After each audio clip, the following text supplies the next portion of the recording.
right, thank you for staying with Daybreak. Keep your views coming at Trevor Mbija at Citizen TV Kenya. Use the hashtag Daybreak. Honorable Edwin Sifuna is still with us. Nairobi Senator.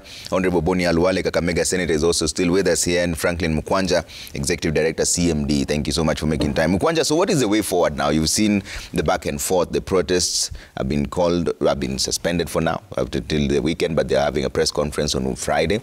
What is the way forward in your view?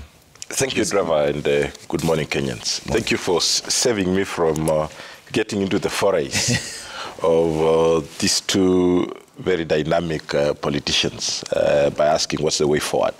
I mean, Trevor, Kenyans are increasingly pessimistic about the standards of living. And more so, it worries that their confidence in the ability of the government represented by Honorable Boni Alwale here is in doubt. But as well, the level of confidence in the opposition to pursue issues that are representative of what Kenyans want resolved is low. And perhaps the latest demonstrations on the cost of living and the taxes that are being imposed on Kenyans is an embodiment of what Kenyans are significantly feeling. The way forward, in our view, is that there is need to go beyond, and I'm speaking this candidly as these two leaders sit in what is called the bipartisan committee. Parliament is, again, increasingly failing to be a house of important debate, a house of seeking common ground on issues that are affecting Kenyans. They have been unable to even discuss the critical issues that they themselves isolated by the president through his memo to the speakers of Senate and the National Assembly on 9th December, and the issues that the ODM leader, the Azimio leader, has been putting across. So what is then the way forward? Beyond, there's a requirement, there's a need for something extra parliamentary, structured, homegrown. The idea of running to Tanzania to bring in the good lady instead of allowing her to serve her people is neither here nor there.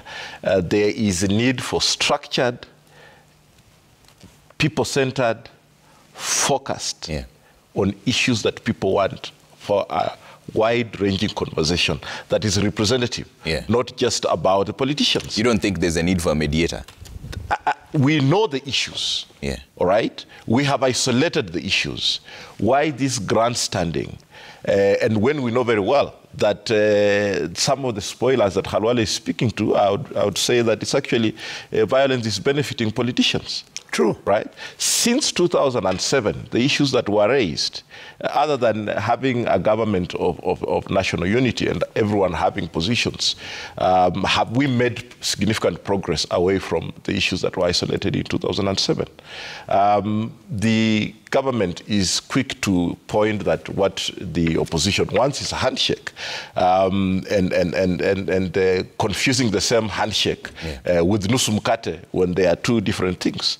I think we appreciate that the level of elite cohesion in this country is high, and the possibility of Raila Odinga and William Ruto sitting across a table tomorrow and having a conversation is increasingly high. They could even be in the same camp in 2027, including the former president supporting the current president. The issue of elite cohesion has not sorted this country. And as long as the way forward is about elite settlement of the issues, then we will not be able to solve anything, because they will be able to quickly agree on a number of things, including the issue of just changing personnel in IEBC when we need a structural overhaul so that we can be able to resolve the issues that are outstanding. The issue of cost of living, we haven't seen an alternative proposal unless my former boss, as vice chair of CMD Emeritus, convinces me. We have not seen an alternative proposal on what the opposition is proposing about taxation, about the cost of living, other than the public pronouncements about how what the government has proposed is insufficient and is bad for Kenyans. But the fact is, Number one, politicians are the biggest beneficiaries of violence. Number two, Kenyans asked keenly are not for an elite settlement of the challenges that we are having. Thirdly, Kenyans are increasingly pessimistic about the standards of living, and they have less and less confidence every day in both the government and the way the opposition is championing their issues. Okay. Halwale, are there jitters from your side for if a possible deal is arranged between President William Ruto and Raila Odinga? Because this is part of the headlines. The hardliners' fears over Ruto-Raila deal in making. Absolutely none. And I speak as somebody who knows what's going on in government. Wouldn't that make you political orphans? Myself or the players? UDA brigade. Yes, as my brother has alluded to it, the politicians are the spoilers. So in our ranks, we have spoilers who feel threatened if dialogue was seen to be making progression. But I think their fear is limited to only one thing: the fear that it could open up the possibility of a nusu mkate sort of government. Without that being on the table, nobody would fear that dialogue. And so that my conversation can flow, the first question you asked was, what do we think on this panel is the best way forward for the country? The best way forward is to start with ourselves. Tomorrow, my brother will win an election. He is the boss. The other day, Sifuna was the vice. Sifuna has won. So tomorrow, he might win. So those of us who have the privilege of already being in office, we have to lead by example. We have to stop chest thumping. We have to stop spending time trying to prove to the country that our colleagues who are serving government and other constitutional officers are either more foolish than us or we are cleverer than them. I mean, my brother. Professor Kindiki, I have not talked to him for the last 4 weeks, so he has not sent me. Professor Kindiki is a professor of law. It means he has taught law at the University of Nairobi. Sifuna has not taught in any university, any law. 2, Professor Kindiki addressed the International Criminal Court at The Hague. Sifuna has never stepped in the International Criminal Court. Sifuna was a legal counsel and officer at the Supreme Court. To my recollection, if I'm wrong, Sifuna will advise me. I don't know whether Sifuna has ever been in those places. So Sifuna owes it to Kindiki that he celebrates Kindiki by acknowledging those things that Kindiki has achieved. Way forward. The cost of living. Yeah. Way forward to this thing, our government must demonstrate that something is being done about the cost of living. And the starting point, I hope, that the case involving the finance bill in court is going to be concluded expeditiously so that government can collect taxes and implement its plan to lower the cost of living. Inside that bill, we have an additional 4 billion shillings for making fertilizer even cheaper. Thanks to the cheaper fertilizer that was given, we are looking forward to a bumper harvest. That is the way to move towards cost of living. Number 2, dialogue. We have to quickly, Sifuna, go and tell our co-chair, Omolo Tiende. I have told my co-chair, Murugara, that they have to move away from our principles. They convene us. Okay. Then, as members of the bipartisan talks, if Ruto will lift a call and ask us, what are you people doing there? We will leave. If Raila lifts and tells Akina Sifuna, leave that place, they will leave. And then we go and face the country. We tell the country that the bipartisan talks that we suspended are not tenable because our principles have recalled us. Okay. 3, as way forward, we need to play our role, and thank you, my brother, for encouraging Sifuna to be coming to Parliament and facing us. We need, as parliamentarians now, to do further legislation. Okay. Article 37, as it is being interrupted, interpreted in very many ways, to the extent that when you tell somebody that this was not the letter and spirit of Article 37 that allows freedom of all these manenos, they tell you, we have observed it. So, Sifuna, I would like you to come to Parliament. We come and do further legislation to Article 37 to give effect to it so that it is more explicit. Okay. We also need to do further legislation to ensure that there is total closure of an election. Okay. The intention of the Constitution, Kenyans, was that if we reach at the Supreme Court and the Supreme Court then decides who is validly elected, that's a closure.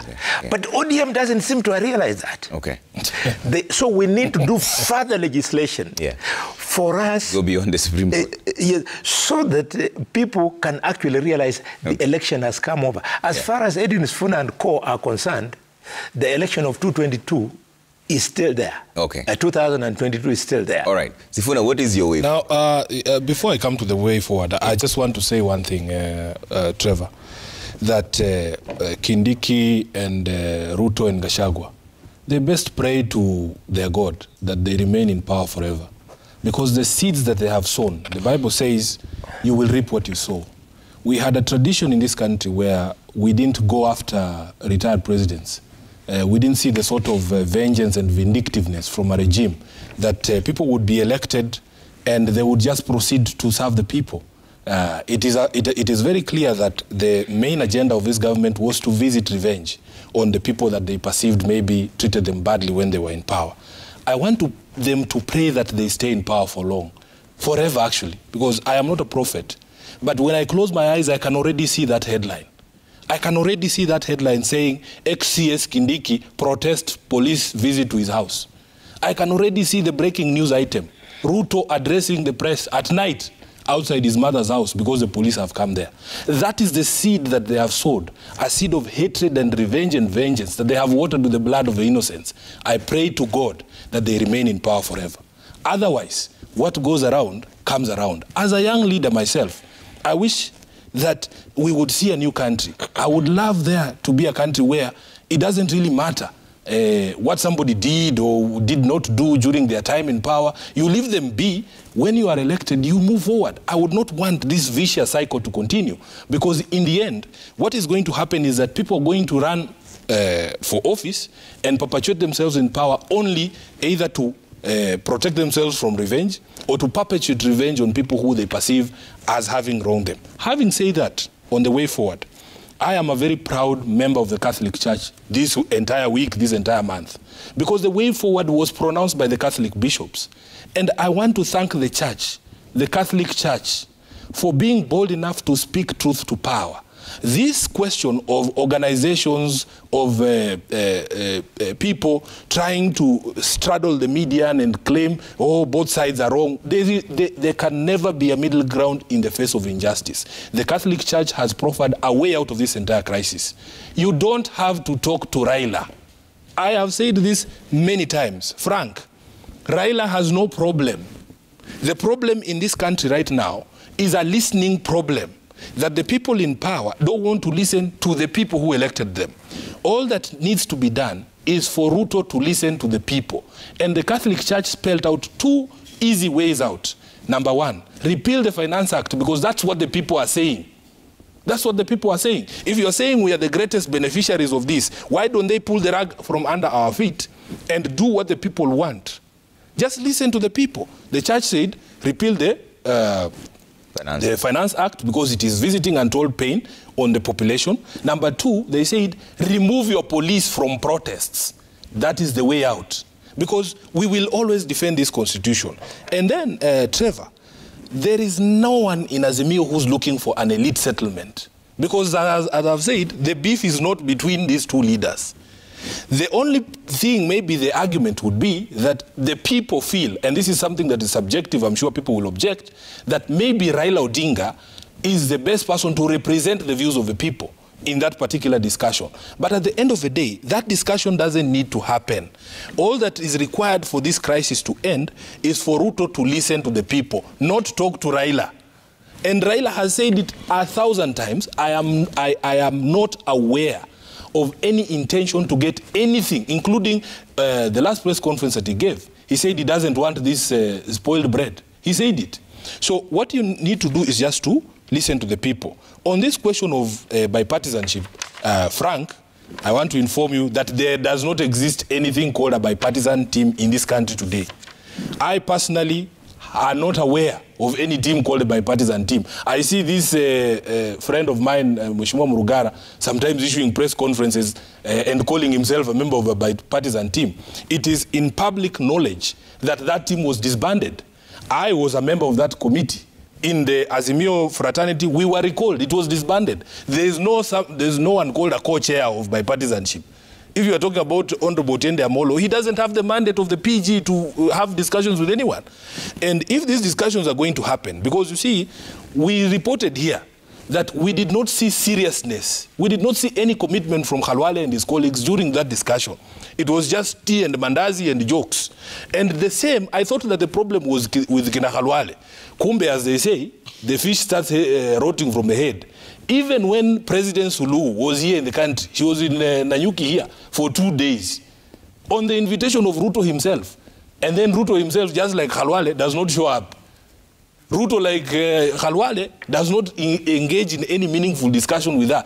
A president of a whole country here, just idling. Just but he was chilling. with her on Wednesday. That's what I'm telling you. She was in this country 2 weeks ago.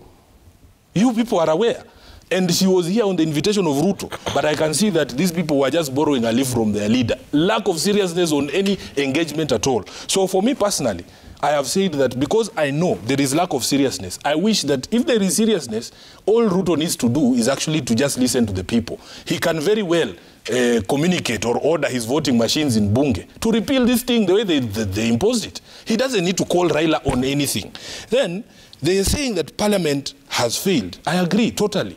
Because of the things that we have been complaining about, of the things that we have been talking here about, Trevor. Because you have a parliament, when we were elected, we had 5 more members of parliament than I think 7 more members of parliament in the National Assembly than them. Then what happens immediately? You first get members of the UDM, the United Democratic Movement, you buy them. Then they come on the other side. They manufactured an artificial majority in the National Assembly. And they don't listen to any dissenting views. When my brother Frank says they have not seen an alternative, where am I supposed to take this alternative, Frank? Because at the end of the day, I come with alternatives to Bunge. These people come with numbers. Every time Khalwale comes when there is a matter to vote, in fact, we have to plead with them to allow us to debate.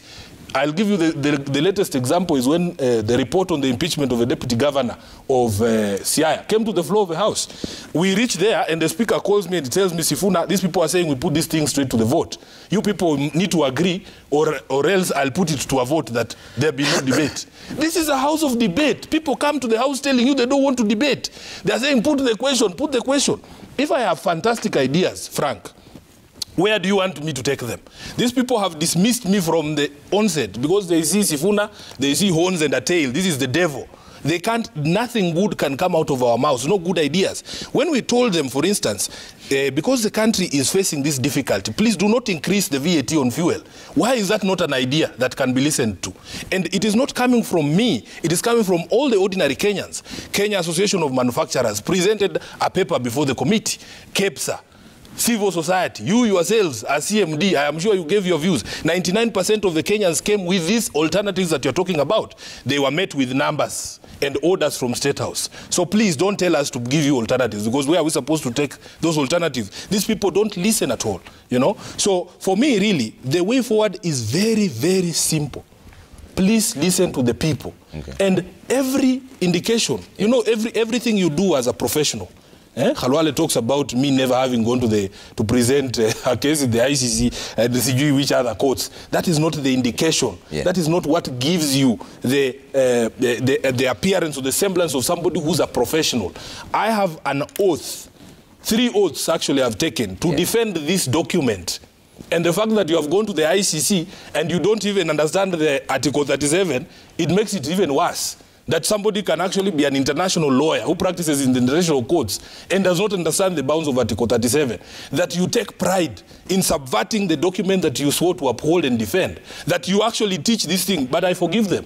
Because, you know, some of these people were professors when we had the old Moi Constitution. They need refresher courses. Kindiki needs to go back to school so that he can be taught about the 2010 Constitution. The Constitution he still has in his head is the Nyayo Constitution, where bludgeoning people was a badge of honor. Okay. Let me bring in Mukwanja on this. Mukwanja, we saw a tweet from the president inviting Raila to talk. I can't believe what I'm hearing. That's why I'm happy. And Professor Kindiki doesn't know law. It doesn't. Just one thing, Frank, please. When Khalwale says we go back to the House and legislate more on Article 37. Yes. I'm just wondering, what is not clear? What is not clear about every person having the right peaceably and unarmed to assemble, demonstrate, picket, and to present petitions? What other words do you want to, unless you want to introduce a Luya version? That is the only thing maybe we can do. But somebody of your caliber standing, you should be able to understand plain English. Okay, Mukwanja, let me hear your views on this. And there's something you raised, an elite cohesion, which you talked about. We saw the president inviting Raila Odinga to talks. Is that the elite cohesion you're talking about? Should he instead have addressed something different and said that Kenyans can have a conversation on certain things? Or how did you want that dialogue? Which form would you want it to take? I mean, the worry that we have with our elites is that the moment they... Let me put it this way. The elites have captured this country to the level that peace or lack of it is determined by the way their interests are settled. And we fear that even this current crisis could boil down to that, on how the interests of the elites in the opposition and the interests of the elites in government are settled. Whether it is through a handshake or it is a nusu mkate, which are 2 different concepts, is a concern that we cannot contend with anymore. We have had reforms since 1991 to get multipartyism, to the IPPG 97 that led to a better election in 2002 and 2005 referendum. We have had a level of engagement where we got the new constitution. But if you look at the issues that are bedeviling us today, are issues that we have swept under the carpet soon after the elites are in talking terms. Yeah. Then there are subjects in parliament, like Honorable Khalwale and my good friend Sifuna here, then don't focus on the critical issues. And that is why we want a process that involves the leadership of this country beyond the politicians. Yeah. Can we have the elected leaders on the table? And can they be able to pick the vibes of what Kenyans are discussing? Yeah. The young people about unemployment, you know, persons living with disabilities, persons with disabilities. We have 22 counties today that do not have PWDs represented in their county assemblies. Isn't that an injustice being visited on Kenyans? These are senators. Why are we not having those issues prosecuted and, decisions taken. Yeah, and these are top officials of political parties. And that's why we have a Secretary General here. Yes. We have a Senate whip here who is a senior, official of the ruling UDA. Yes. And these are issues that are not, can we have a structure? What we want from Raila Odinga and the president is a structure around which Kenyans will be able to input in these conversations and a proper agreement taken to Parliament for these gentlemen and ladies that's why I asked to be able to converse. That's why I asked you which form this dialogue should take. Then is this going to birth a referendum moment? Because that's then is where all Kenyans will give their views and either vote yes or no. Because like there will obviously be a range with the numbers. There will be a range of recommendations that will come out of that process. There will be administrative decisions that need to be taken. For instance, the issue of the high-handedness fashion with which police are dealing with protesters and the way Article 37 has to be administered is an issue that can be looked into. And particularly if you look at the way the police are acting, there are areas that we have seen demonstrations ongoing and police enter into conversation with the protesters, and that goes on well. And there are areas where the response to twigs and stones is bullet. So that excessive force, we need to look into it. Those issues have to be canvassed. So there are administrative issues, there are policy issues, there are legal issues. If there are any constitutional issues, then again, that has to be. But you cannot then jump the gun and say we need a referendum moment to adjust what that we have not, discussed. We are clear that possibly the settlement that we had in Naivasha about the new constitution 2010, people did a give and take, and we arrived at a presidential system that is still not very much settled.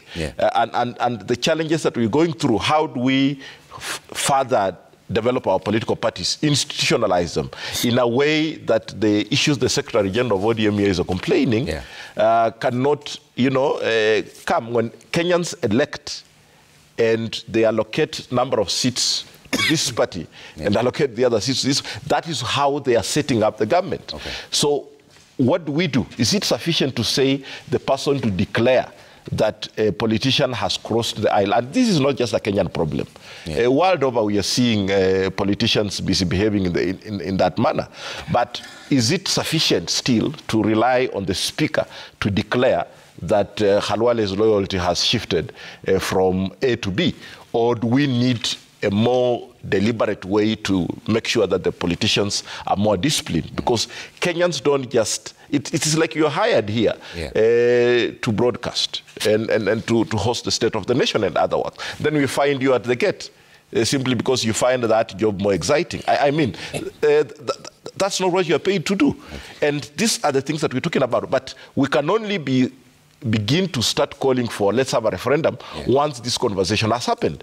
The question of whether our choice of electoral system, design, for instance, is good for a country such as ours that is highly ethnicized in terms of political mobilization. We're heavily relying on money to get elected. We are highly patriarchal. Challenges of gender equality and social inclusion I've just mentioned, besides the former Chief Justice declaring Parliament an illegality. And even this one still facing similar challenges.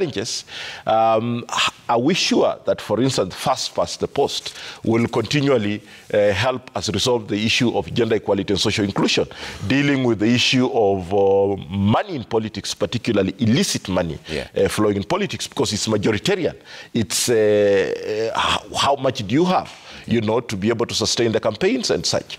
The challenges around political parties institutionalization. How do we bring in that discipline? We need to interrogate our electoral system design. We need to interrogate our governance, system, whether this presidential system is working for us, or we need to go, further and improve ourselves. If we don't do that and leave these discussions to the politicians, we will be treated to the kind of conversation we're having here, the credentials of a man who is not here, and whether they can be able to do the job or not. Correct. Are we staring at a constitutional reforms moment to avoid this elite cohesion that Mkwanja is talking about? I am so impressed by the debate by my brother Franklin here, Mukwanja. Because of what you have said that is going on between me and Sifuna, through you and not through Ombanya, Sifuna, let me appeal to you. This anger, demonstrable even on this table, this lack of respect for professionalism, this respect for colleagues, respect for constitutional office holders, tone down. As they say in Kiswahili, utabaki kwa mataa.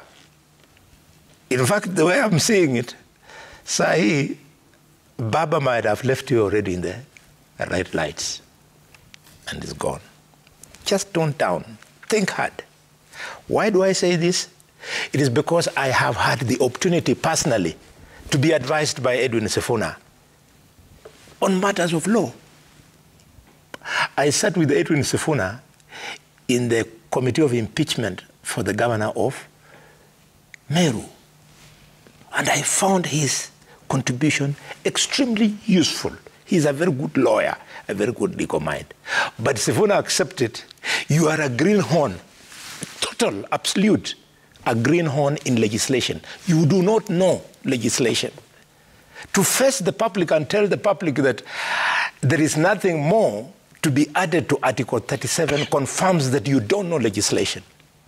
Sifuna now teaching you legislation, not law. Teaching you legislation, Sifuna, the Constitution is primary legislation.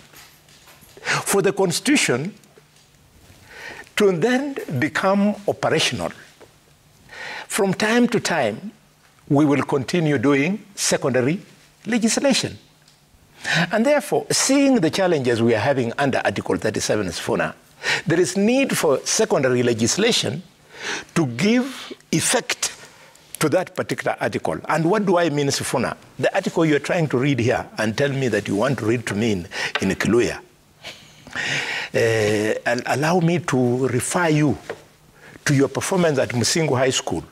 You came after me. And my performance at Musingu High School. You'll see what a stellar student I was in English. What was my performance? Compared to you. Now, I don't know about you. Now, how do you know? Calm. That is the respect I was telling you. No. That is the respect I was telling you. What grade did I get in English in high school? Now, what grade did I get? Because he needs to give us the comparison. Relax. Relax. I have not even said mine. So now, that is the respect I'm telling you, young man. The Article 37 Sifuna legislation, when you will come there, I will demonstrate to you that we need to give effect to Article 37. So that the secondary legislation will tell the public what we mean by when the Constitution says demonstration shall be peaceable and the demonstrators will be unarmed. Where we have reached, we need to give effect to that article so that A, we define further what peaceable means. Okay. Not many people, I hope not Sifuna, know that there is a meaning within peaceable. Okay. Peaceable is a higher threshold of peace. To this extent, Sifuna, it means when you are demonstrating peacefully, you must demonstrate quietly. You must demonstrate without anger. You must demonstrate using non-violent means. That is what peaceable means. It is a higher threshold. When we shall be legislating, Sifuna, I'll demonstrate with you, and that day I'll even come with the English dictionary. Okay. That shows. In the United States of America, Sifuna, why we need to give effect to this article. For 24 months in a year, we have demonstrators outside the White House. You've been there. You'll always get demonstrators there. But because legislation has been done, these people demonstrate there. Nothing happens to them. And behind them, between them and the State House, there's strong security restraint. Similar to the restraint that we have here by way of our police. Okay. I beg you. Now, you asked a question and then you ukanititua. You said Raila is complaining that he was invited through a tweet or something? No, I didn't say he's complaining. I was saying that is that the elite cohesion that Mkwanja was talking about? Yes. Which form should the dialogue? Yes. This is part of our problem. So young people are going to our statesman, Raila, and telling him that this tweet you see tweeted by Ruto is disrespect. I don't know in which world these young people were talking to our statesman Raila and cheating him that this disrespect. Mzee is a stranger to these things. So the young people like Baba Wino, young people like Edwin Sifuna, they should go and tell Baba that this is okay. This is the modern world. Sifuna, it's called the IoT, the Internet of Things. That's not what it means. The modern world, Sifuna now, the IoT expects that you do things faster using the Internet of Things. So the president having tweeted like that, you needed to quickly see a cue from it that this tweet implies something. The greatest leaders of this country, of this world, have the highest following. Even Donald Trump had very high following. You find Ruto has got the highest following in the country.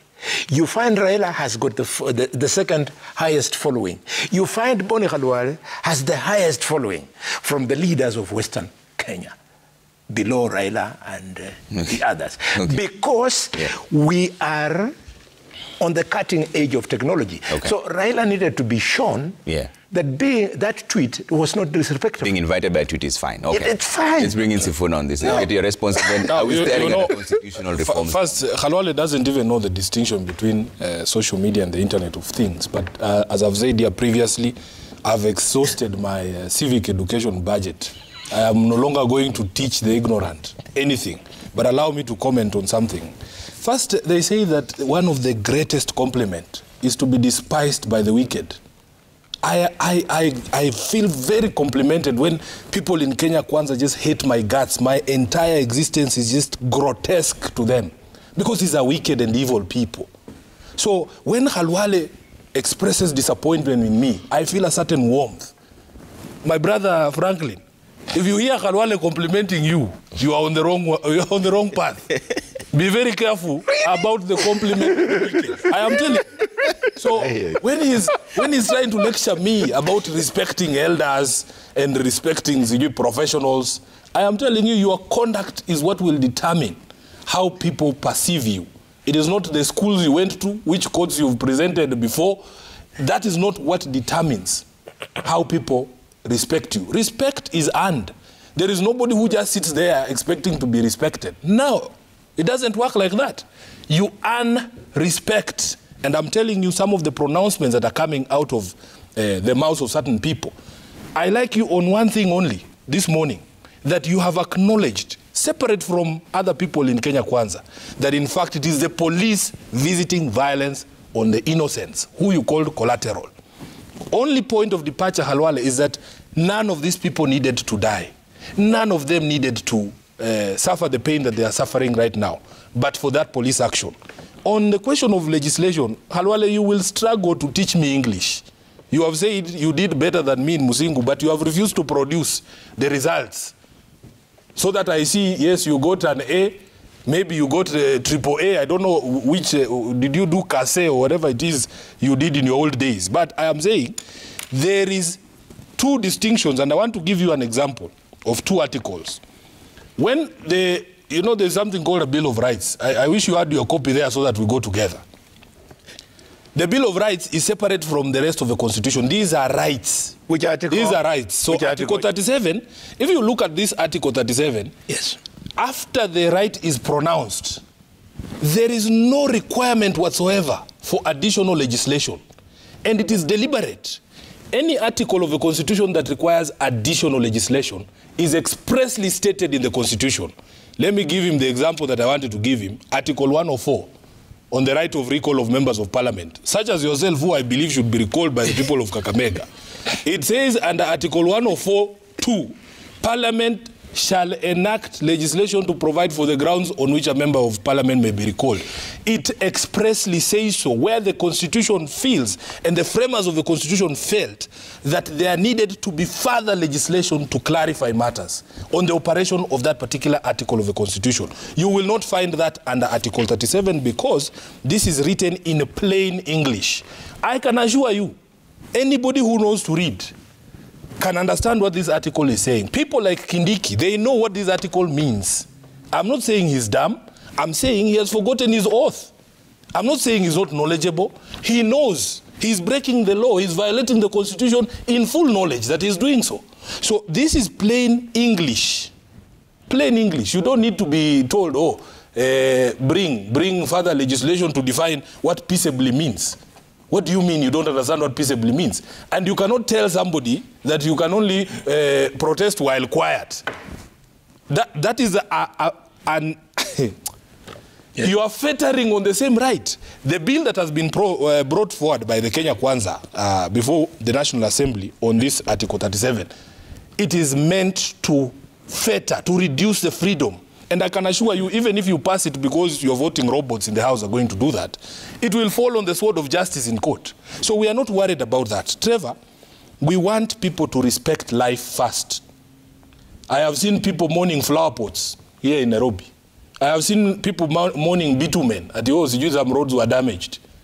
I have seen a whole PS of interior, somebody whose own community is under attack, mourning, we damaged 2 bridges. I am not going to mourn flower pots before I mourn the people. The right to life is supreme. It's succinct. It is on top of all the other rights. So before you talk to me about respecting elders, can you start by respecting life? Respect life. Respect this Constitution. There will be no problem. I don't mean to teach professors law. No, I have a lot of respect for them. But it shocks us to the core when we see people who we expect to have knowledge demonstrate ignorance. They have decided, and you see, it is even a greater crime when you actually understand that you are breaking a law.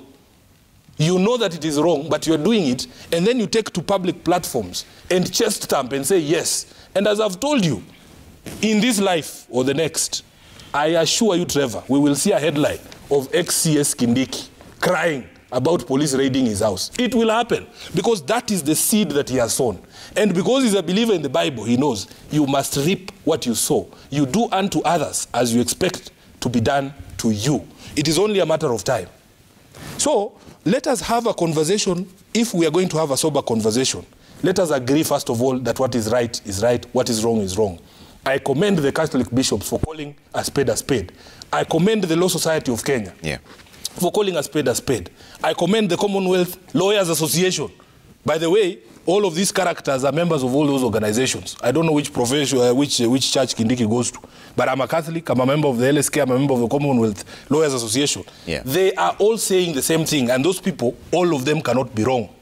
All of them cannot be wrong. They are saying, you are violating the Constitution. Please respect the Constitution. Okay. For as long as there is that respect for the Constitution, then you can ask me to respect Kindiki. Did your team have any problem with the tweet from the president inviting the Right Honorable Raila Odinga? Personally, I don't care. I don't have a problem.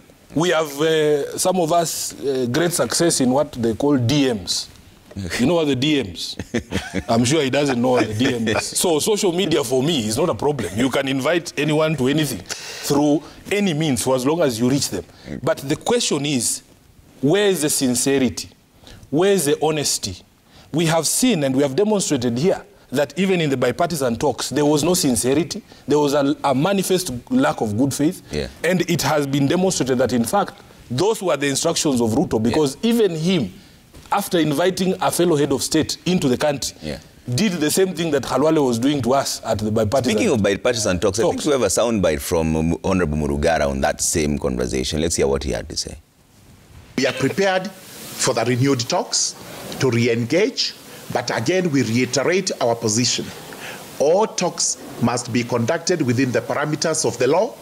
There is nothing extra-judicial, extra-juridical, extra-legal that we are going to do. Bado tuko tayari na tunawaambia wenzetu pia wao waweze kufikiria kwamba Kenya ni kubwa kushinda kila mmoja na kushinda kila kitu. waweze kuja ili tuweze kuketi. Sifuna, they're prepared to re-engage. They're even sitting there. You're the ones who are not there. Yeah, what they don't realize, you see, is that our team was already recalled. You understand? So I don't know what he wants to talk about. So you're the ones who don't want. Like, personally, I don't want anything to do with Murugara. In fact, one of the recommendations that I'm going to make. So you're the hardliners? I'm not a hardliner. Yeah. I am just too invested in this process. And you see, Khalwale has accused me in the past of being an impediment. And I've said I can rise above that. I don't have to be a member of any dialogue team. In fact, I've asked Raila, and the people of Nairobi told me that they no longer want to see me in those things because they know there is no seriousness. Let me do other things. I will cede my space. Actually, I have proposed that we now give the chairmanship of that bipartisan team to a different team. Maybe they will extract better concessions than us. I want the Nairobi slot to go to my brother, Babu Owino. Let him be the chair of that team. Let them talk with Murugara. Peter Salasia. We will give them a fresh team, so that they can sit and have that conversation. Because for some of us, we feel so bad because we have gone through that process and we didn't see any seriousness in the process. And if I am going to be the stumbling block to the unity of this country, to the success of this country, I am willing, and I have already communicated to my principals, that Sifuna is no longer available to be part of such talks. Okay. Because maybe I'm the problem. Okay. And I want these teams to succeed. So I am proposing Babu to take my space in that team because that slot went to Nairobi. Let him try. Okay. Yes. Mukwanja, what is a better way of these bipartisan talks to be reignited? Because Murugara says they're prepared to re-engage. He says they're not ready to engage. Should this be formed outside of Parliament so that we leave out the people with vested interests and it's just a team of professionals? Engage with Kenyans, agree what the issues are, and then table the report. Any dialogue that will make sense and move this country to the next level should be inclusive, should be broad. Parliament, and out of their own concession, is ineffective. It's captured in the numbers. And whatever they may discuss may still be strangled at some level. If you have a very significant debate coming up on the floor of the House, and then 3 minutes into the discussion, you hear put the question. Exactly. From some of the very docile members of Parliament. That tells you that Kenyans must really think about who they got into these places, because the leaders that we have is a reflection of our capacity as a society. And as I've stated, we categorically do not have confidence in the parliamentary-driven bipartisan talks. Okay. The way they came out, the way it started, it seemed to be only an issue of throwing some cold water to cool some things. I don't know whether Sifuna now validating my statement. You are correct. Makes it better that he found, Khalwale's validation to be problematic. So that is very clear, and the issues are known. Yeah, we have the Azimio side has canvassed issues. The president, the Kenya Kwanza team, through the president's memo in December, on December 9th last year, has highlighted issues. Sifuna is mentioning a number of organizations that have also put forward issues. I think we know the issues. Can we have a broad-based? Can we have an inclusive process where these issues are canvassed, so that the role of Parliament is only to take action where they are required? Is there a piece of legislation required on Article 37? Maybe. But one thing is that we cannot legislate manners. It is not possible. You know, if police cannot resist taking illegal orders, if senior government officials cannot restrain themselves from issuing illegal orders, we cannot legislate manners. We can only be able to apply the same law to be able to call them to order and be able to hold them to account. And these are issues that we have to look at. Finally, there are issues that I think we have to stand up against and be very clear. And this has been very typical of Kenya Kwanza's government, Honorable Boni Halala, with due respect to His Excellency the President and his high-ranking officials. If President Mwai Kibaki would have gone the route that we have seen the Kenya Kwanza government taking, on going after, and on very trivial issues. I assure you, Trevor, if you come after my mother, you will not get the better side of me. If you come after my sons, I will be very unforgiving. If you come after my daughter, I'll be very unforgiving. The issues that we are seeing from the raid on the Kenyatta farm at the beginning of the demonstration sometime in March, the unexplained and vitriol that we saw in Kisii by this majority whip talking about hundreds of guns that were, recovered from nowhere, and we cannot see any follow-up on that as a matter of authority. I think the point is, if Kibaki would have gone the same route, some of these individuals would not be in the places they are in today, because then they would have been collateral damage to the people that Kibaki would be interested in vengeance against. And this has to stop, because we cannot have a country where our leaders are harassed. And this is what causes the problem, that when someone feels so threatened, when they lose power, they will start entertaining the thoughts of staying in power in perpetuity. Yeah. And Honorable Halwale, if you have to take something back to your government from an ordinary folk like me, is please tell His Excellency the President and the high-ranking officials to stop the bad manners of some of these things. And we need to be consistent and be able to address the issues. Right. Kenyans are hungry. Okay. And they need this government to demonstrate ability to resolve the issues of cost of living. All right. The government needs taxation, has to happen. But we need to be convinced that even our taxes are safe. All right. There's a lot of feedback coming through. Let's hear what the Kenyans are saying. Then I'll come to you, Aluale, to give to start with the closing remarks here, because you're running out of time. Let's bring that up on Twitter and see at Trevor Mbija at Citizen TV Kenya. Use the hashtag Daybreak. I'm not sure we'll be able to get through all of them. There are very many, but let's try and see if we can squeeze in as many as we can. Bran Chemwa says KK officials and law enforcement should avoid provoking protesters through aggressive actions and inflammatory statements. Calm and respectful interactions help prevent escalation. We should view protest as an essential part of democratic discourse. All right, let's switch off to the next one. Westibadi says, if the talks are held, would they entirely discuss the cost of living? Assuming cost of living are solved, what would Azimio stand to benefit thereafter? This means there'll be another reason to relinquish on the streets protest. Okay? Reverend Harry Kosgei says, in as much as there is that police brutality, to me, let independent bodies do investigations, because it's alleged that the other wing did it to blame on the police. Otherwise, let peace prevail. Constructive dialogue begin by reviving bipartisan talks, okay?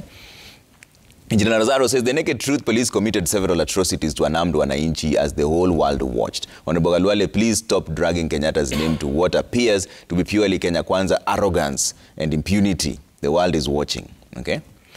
Churchill Eddie says, what is the next course of action if Maandamano does not yield Azimio's demands? That's a direct question to Edwin Sifuna. Tire Top, do you say it is unfortunate that our constitution has become a tool of justification for all kinds of evil, with every regime that surfaces in this country? Worst of all, the entire KK fraternity is completely oblivious of the police brutality. All right, Remy Butia says the objective of the Constitution of Kenya 2010 was to bring about fundamental changes in state and society as captured in the preamble and Article 10. A major objective is peace and national unity while recognizing our ethnic, cultural and religious identity. Okay. Raila-Ruto says, while I respect Raila Odinga's concerns, dismissing an invitation for talks based on its medium, it seems premature. Constructive engagement can pave the way for resolving issues effectively. Let's embrace dialogue and explore all avenues for progress, leaving no room for further unrest. Okay. Sir Nixon says, may there be a fruitful dialogue which will eventually lead to the growth of our economy for the better of all of us. Meanwhile, I beg life counsellors to prepare cheap or free services to the hardliners. Okay? Nyamogo says the big question is, who ordered the shoot to kill? Have we abandoned our suspended the 2010 Constitution? The more you maim, torture and kill is the more you radicalize true masses, and that is why and how Section 2A was repealed. Better remind the rogue regime. Okay? Ojoji says now that the big brothers are saying they are ready to talk to each other, will the talks lower the cost of living and bring back the lives of lost during demos? Kenyans, let's not be used by politicians for their selfish interests. All right, let's see if we can squeeze in about 2 more. Agumba Steve says it's funny how political psychophancy has blinded Halwale's mind to an extent he no longer understands the constitution. We cannot pretend that everything is right when we are seeing everyone, even the opinion polls, showing we are headed to the wrong direction. Okay. Peter Gesare says the two principles meet, let the two principles meet and talk on the issues affecting our country, so long as no handshake. Okay, let's see, squeeze in one last one. Rono Asbel says Boni Raila-Ruto has the highest following in Kenya, Raila second, and I have the highest following in Western Kenya. That's just quoting what Halwale said. Halwale, closing remarks on this. Very quickly, yes, I want to appeal to the former Prime Minister to drop hardliners on the issue of dialogue, so that we return to the bipartisan talks. Yeah. We sort out the important and urgent things that are there, including reconstituting the IEBC. Okay. Number 2, I want to assure my brother Mugwanja that I don't have to go and tell the president what you have sent me. The president has already demonstrated that he believes in the rule of law. Okay. So when you say you have fears that he's going to make himself, did you say a life president or something? I don't know where you're getting I those. didn't say that. I said the fear is that when we have this vengeance being visited on former leaders, it may entertain a thought that when I lose power, someone may come after me. Okay, and therefore promote the issue of holding power in perpetuity. I hear you. So I don't have to do that because the president has demonstrated. In fact, thanks to the firmness of the president when he was deputy president, our constitution was going to be changed through BBI in a manner that would have upset what legal professionals call the basic structure of the constitution. All right. But he stood his ground. Yeah. We congratulate him. The president has respected every court order since we started, up to including the finance bill, up to and including the appointment of chief administrative secretaries. The history we have is that those other guys would have gone on with or without pronouncement, that pronouncement. Okay. Finally, but not least, I am appealing to the youth to refuse to be collaterals for spoilers. My dear youth, you will not make any political capital or economic capital out of maandamano. All right. Maandamano is useless.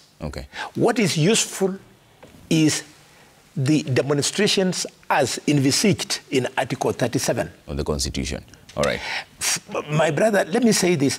Whoever armed the youth I saw, who ended up being shot and they were lying there in military fatigue, that person, I don't know how God will reward him, because they are taking our children to take that risk. And what is worse, Sifuna, in Tanzania, there was something called the Majimaji Rebellion.